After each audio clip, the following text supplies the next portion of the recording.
करोड़ रुपए की sewer line Morena में गिरेगी और सीवर लाइन के कारण मुरैना नगर में स्वच्छता का वातावरण बनेगा, गंदगी का निकास होगा। तो जब तक वो पूरी नहीं हो जाएगी तब तक तो निश्चित रूप से मुरैना के लोगों को कष्ट होगा। लेकिन अमृत योजना के अंतर्गत 138 करोड़ रुपया मुरैना की सीवर लाइन योजना के लिए मंजूर किया गया और आज सीवर लाइन योजना का काम मुरैना के क्षेत्र में चल रहा है। हम सब जानते हैं कि हमारे एबी रोड पर हमको चौराहे पर बस स्टैंड के पास कितनी तकलीफ होती थी, लगातार जाम लगा रहता है। अभी भी मैं दिल्ली की तरफ से आता हूं तो पुलिस के लोग साइड की रोड से निकाल कर लाते हैं, लेकिन आज आगरा बंबई रोड पर यह चौड़ा और लंबा पुल बनाने का काम भी किया जा रहा है, तो भारतीय जनता पार्टी की सरकार के द्वारा किया जा रहा है और कुछ ही दिनों में यह काम निश्चित रूप से पूरा हो जाएगा। हम जानते हैं हमारा कलेक्ट्रेट जर्जर अवस्था में था। जब पिछले बार शिवराज सिंह चौहान जी मुख्यमंत्री थे उसी समय हम लोगों ने 2 कामों का भूमि पूजन वहां किया था। एक कलेक्ट्रेट का नया भवन बने इसका भूमि पूजन किया गया था और बगल में शहीद स्मारक बने उसका भी भूमि पूजन किया गया था। शहीद स्मारक का लोकार्पण हो गया और आज कलेक्ट्रेट के नए भवन का भी लोकार्पण निश्चित रूप से यहां हो रहा है। यह मेरे लिए बहुत ही प्रसन्नता की बात है और इसके लिए मैं आप सबको बहुत बहुत साधुवाद देना चाहता हूं। मुरैना का हमारा जिला अस्पताल एक जमाने में किस अवस्था में था, लगातार रुस्तम सिंह जी जब यहां से विधायक थे और हेल्थ मिनिस्टर थे शिवराज सिंह जी के नेतृत्व में उसका उन्नयन करने का प्रस्ताव बना और आज वो अच्छी अवस्था में। फिर वो नूराबाद का सवाल हो, बामौर के अस्पताल का सवाल हो, हर सवाल को हल करने की ईमानदार कोशिश भारतीय जनता पार्टी की सरकार की ओर से हमारे इस अंचल में करने की कोशिश की गई। ऐसे काम अगर मैं गिनाऊं तो मुरैना विधानसभा और मुरैना जिले में कई घंटे लग जाएंगे, लेकिन माननीय शिवराज जी को हम सब लोगों को सुनना है, इसलिए मैं बहुत विस्तार में नहीं जाना चाहता। लेकिन मैं 1-2 निवेदन इस मौके का फायदा उठाकर शिवराज सिंह चौहान जी को करना चाहता हूं।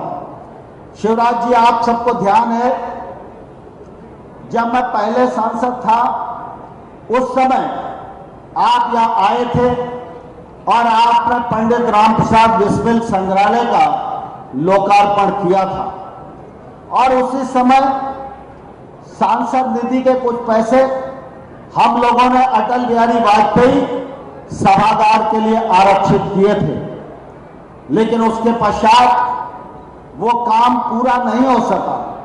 हम लोग उसका शिलान्यास कर चुके थे। इस बार जब मैं सांसद बना तो मैंने सोचा सांसद निधि का पूरा पैसा लगाऊंगा, लेकिन अटल बिहारी वाजपेयी जी के नाम से एक सर्व सुविधा युक्त सभागार इस मुरैना में बनाने का काम प्रारंभ करूंगा।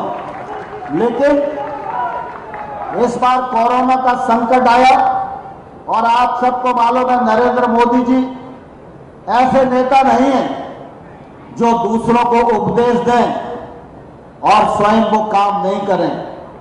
जब दुनिया के लोगों से उन्होंने पीएम केयर्स में फंड में दान मांगा तो सबसे पहले उन्होंने ये तय किया कि प्रधानमंत्री और केंद्र सरकार के मंत्रियों का दान तनख्वाह का पीएम केयर फंड में होना चाहिए। और दूसरी बात उन्होंने कही कि जो सांसद निधि है वह सांसद निधि भी अब कोरोना के लिए सरेंडर कर देना चाहिए और इसलिए आज सांसद निधि नहीं है। अगर सांसद निधि होती तो मैं आपको इस काम के लिए तकलीफ नहीं देता, लेकिन यह काम अधूरा है। अटल बिहारी वाजपेयी जी के नाम से हम इस काम को पूरा करना चाहते हैं। मैं आप सबसे प्रार्थना करना चाहूंगा कि आप अगर इस दिशा में ध्यान देंगे तो निश्चित रूप से बड़ी कृपा होगी। और आपको यह भी ध्यान है कि जब पिछले बार आप मुख्यमंत्री थे उस समय आपने मुरैना की नल जल योजना की मंजूरी दी थी। वाइल्ड लाइफ बोर्ड से 2017 में इसको दिल्ली से भी क्लियरेंस हम लोगों ने दिलाया था, लेकिन उस दौरान वर्ल्ड बैंक से सरकार इस प्रोजेक्ट को करना चाहती थी, लेकिन जब कांग्रेस की सरकार बन गई तो वर्ल्ड बैंक का जो पैसा था वो दूसरे प्रोजेक्टों में चला गया। लेकिन मुझे बहुत प्रसन्नता है जब आज से 1 महीना पहले मैं आपको ग्वालियर और मुरैना की पेयजल योजना के लिए मिला था, उस दौरान आपने निर्देश दिए थे और मुझे कहते हुए प्रसन्नता है क्या मुरैना की पेयजल योजना को अमृत योजना के अंतर्गत मध्य प्रदेश की सरकार ने शामिल कर लिया है। आपको कैबिनेट में उसकी स्वीकृति देना है। अगर यह स्वीकृति हो जाएगी तो जल्दी से जल्दी चंबल का पानी मुरैना नगर के घर घर में पीने के लिए स्वच्छ जल के रूप में उपलब्ध हो जाएगा। एक मांग हमेशा मुरैना के लोग मुझसे किया करते हैं, लेकिन मैंने संकोच में आपके सामने उसे प्रकट नहीं किया। हम सब जानते हैं कि संसदीय क्षेत्र के 2 हिस्से हैं, एक हिस्सा श्योपुर का है और एक हिस्सा मुरैना का है। इस बार जब मैं सांसद बना तो केंद्र सरकार की योजना में जब मेडिकल कॉलेज बनाने की बात आई